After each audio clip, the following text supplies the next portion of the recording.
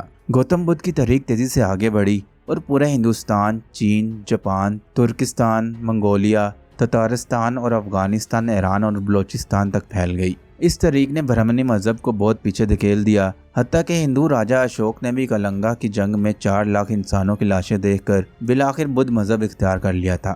یوں پورے مشرقی منتشر المذاہب اقوام گوتم بدھ کی تعلیمات کے اثر سے وحدت کی ایک لڑی میں منسلک ہوتی چلی گئی۔ بدھ مت سے تعلق رکھنے والے جن لوگوں نے مہاتما بدھ کی دی ہوئی آخری نشانی کو یاد رکھا، انہوں نے رحمت کی بارش سے سب سے زیادہ فائدہ اٹھایا، اور جتنا فائدہ بدھوں نے اٹھایا اتنا فائدہ غالباً مسیحی دنیا نے نہیں اٹھایا۔ انڈونیشیا، ملیشیا اور تھائی لینڈ سے لے کر سندھ، ہندوستان، منگولیا، تتارستان، افغانستان، خیبر اور بلوچستان کے خطوں تک پھیلے ہوئے متریا کے منتظر بدھ آگے بڑھے اور انہوں نے بڑی تعداد میں اسلام قبول کر لیا۔ جو پیچھے رہ گئے وہ دین و دانش کی دوڑ میں بھی پیچھے رہ گئے، اپنی پرانی ڈگر پہ رہتے ہوئے کوئی پیش قدمی نہ کر سکے۔ جو پرانی ہدایات منسوخ کی گئیں اب وہ ان کے گلے کا سانپ بن کر انہیں ڈسنے لگی۔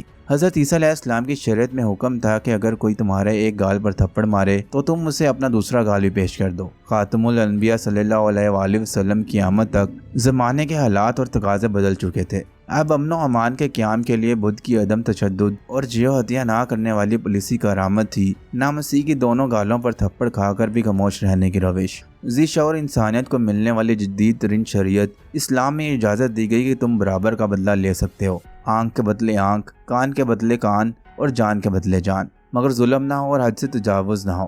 اگر ہم قرآن اور حدیث کی روشنی میں دیکھیں کہ گوتم بدھ نبی تھے یا نہیں، تو قرآن میں درج 25 انبیاء اور مراسل کے علاوہ اسلامی عقائد کے مطابق ایسے انبیاء کرام بھی ہیں کہ جن کا ذکر قرآن میں نہیں آتا۔